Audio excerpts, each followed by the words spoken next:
Welcome back to the Reddit show. I'm your host, Karen Monroe. In today's episode, I hope he doesn't know what Chicky figs are. Our first story is posted by ThrowXA341.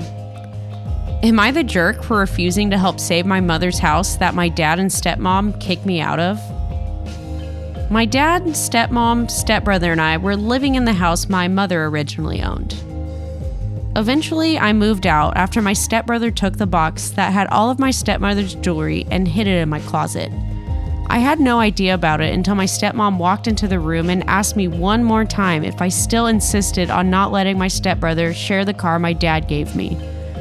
I said no, and she said, "Okay then," and casually walked to my closet, opened it, and pulled out her jewelry box and started yelling. I freaked out, asking what was going on.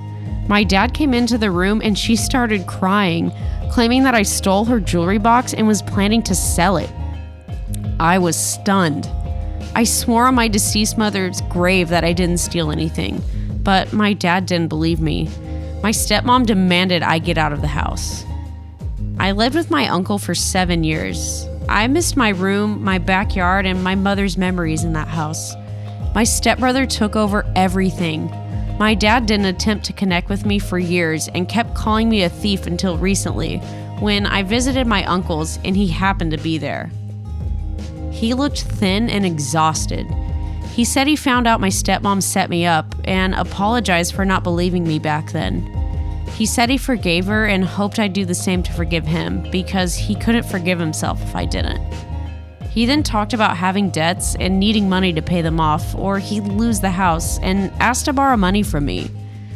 I got quiet and I asked why couldn't they sell the jewelry they accused me of stealing or the car he took back from me. Heck, where's my stepbrother when they need him? My dad shook his head and asked if my mom would want me to see him homeless with no help, or worse, see the house she built and her memories there go to waste. I said I wouldn't help pay their debts after they kicked me out of my mother's house simply because my stepmom didn't want me there. I'm sure you must be wondering where my stepbrother is now. He's dead. He moved to another town, became a police officer for 4 years, conned widowed women out of their money and houses. He robbed them blind and took possession of their legal documents, falsifying for his own benefits. He passed away suddenly at the age of 33, so he didn't enjoy his ill-gotten gains for long. My dad and uncle agreed that if I would help pay off their debts, I would be saving my mother's house. They don't understand that it's no longer her house now, that my stepmom has turned it into a shrine for her son, who she calls a hero. She has also turned my room into a storage unit for her deceased son's belongings. When I finally walked into the house for the first time after years, I felt nothing. The connection is no longer there. I still refused to help pay, which led to an argument, so I left. My uncle is now saying I'm making a mistake by thinking irrationally and in a spiteful manner, and should consider that my dad and stepmom are helpless, sick, grieving, and in need of help. Am I the jerk? Ooh. That was a doozy, OP. I mean, that is tough. I mean, they're family. You know, you feel obligated to help family, but at the same time, they kind of effed you over quite a bit. So I feel your struggle.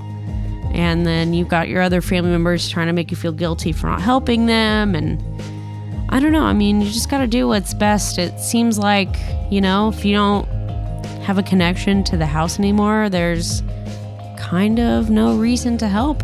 Do you think your dad really believes you now? I don't know. Could just be saying that to try to get you to give him some money. Our next story is posted by Starry-Eyed729.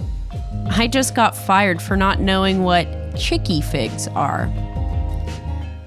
I worked for a supermarket chain here in the US for the past 3 years. I busted my butt there for minimum wage so that I could pay for school. I always took extra shifts and did everything my manager asked me to do.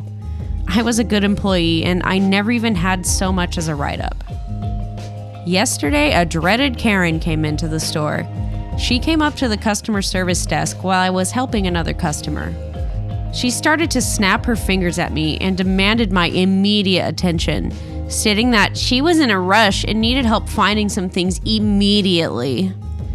I politely told her that I had to finish with my current customer first, and then I would be right there to assist her. She was not too happy about it, but I waited until I finished. When it was her turn, I asked her what she was looking for. The woman asked me where the Chicky figs are.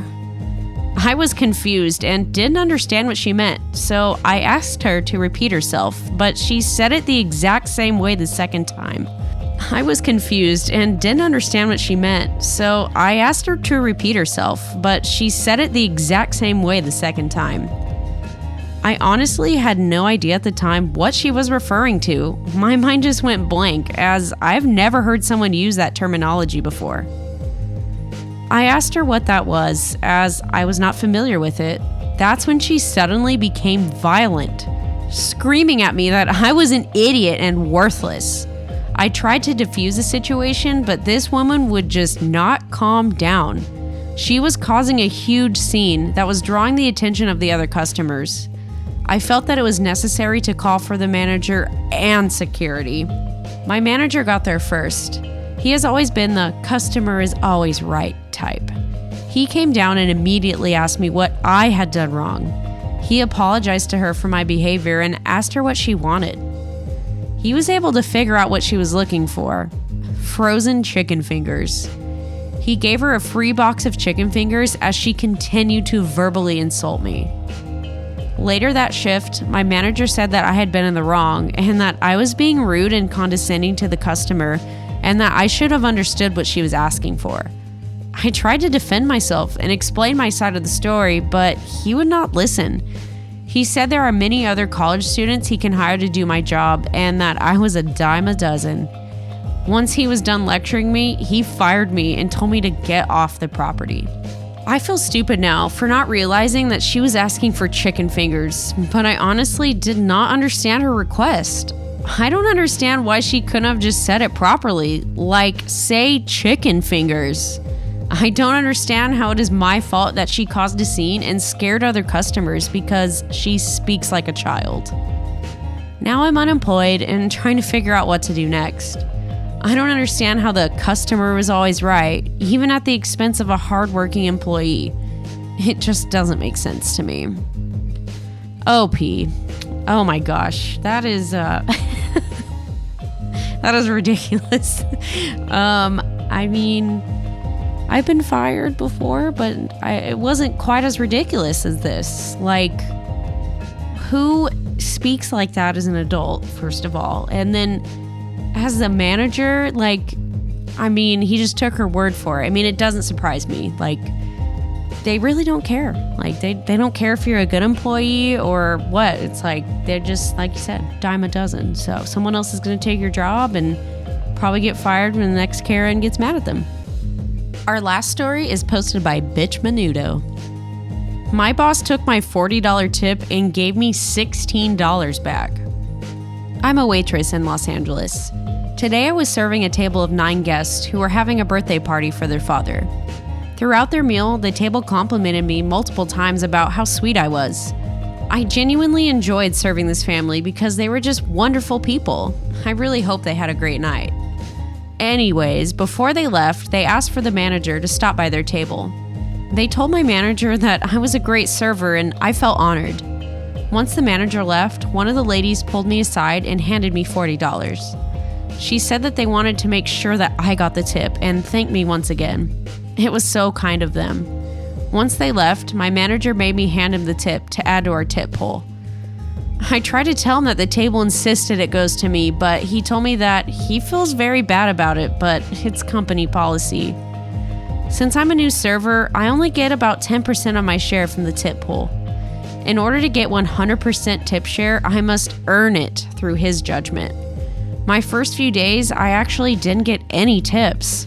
So tonight I went home with a total of $16 in tips while everyone else received a lot more. Yesterday I only got $10. That hurt. I still appreciate those kind people that I waited on and the fact that they tried to give me a generous tip for myself. That was enough to make me happy. I'm just not super happy with my manager right now. Ugh. Okay, OP. This one it's kind of a tough one. I mean, I was a server for like 7 years, so I am all for getting your own tips. I've worked for a pooled environment, and I will say that it sucks like 90% of the time because you make a good tip like that and they want it to go to you, but I mean, it's a policy that you have to hand over any cash tips, credit card tips, all of that. That's just kind of how it goes. Like if you sign up for that, you know, you're going to win some, you're going to lose some. But I kind of don't understand why like you get 10% and then I guess it changes like the longer you work there. That seems really weird. I mean, if that's part of the policy, that's fine, but it hopefully is written out somewhere so you know what to expect. Like if it's just going based off your boss's judgment, I don't know. That does seem kind of fishy. And I mean, that sucks. But, you know, if it's a job you need, stay with it. Otherwise, that's a red flag to me. I mean, unless you think it's going to work out. I don't know. I personally wouldn't stay. I'd be looking for something else. Also, down in the comments, we have this story that's kind of unrelated, but I found it pretty interesting. I got electrocuted at my job once. I was helping another store and went to vacuum. I had been warned the vacuum was finicky, but it turns out there was a problem with the outlet. When I plugged in the vacuum, the socket for the outlet had shifted and the wires inside the outlet had been damaged, so now the whole box was live and causing shorts sometimes. I was unfortunately caught in the crossfire and electrocuted. I was stunned a little bit, but thankfully not seriously injured. I called the manager of that store and she blew it off. She just told me to finish doing my closing duties and go home. I called my manager at the main store that I worked at and told her what happened. She was pissed. My main manager told me to forget about the rest of my closing duties and just make sure the store money were secure and go home. My main manager also filed a complaint with the district manager. I found out later that the other manager of the store knew that the outlet was shorting out and would shock people. On my way home, I started suffering from numbness that was getting increasingly worse in the arm that had been shocked, and I was feeling kind of dizzy. Thankfully, I lived very, very close to the store, so I got home okay. When my roommate saw me, she said it was very obvious something was wrong and rushed me to the ER. So that was my fun experience with the store manager that decided not to take care of her responsibilities, and I got to pay the price. Thankfully, my medical bill was covered by the company I work for because it happened on the job and was caught on camera. Regardless, it has had long-term effects. If you like our content, please subscribe and hit that notification bell. You can also listen to us wherever podcasts are streamed.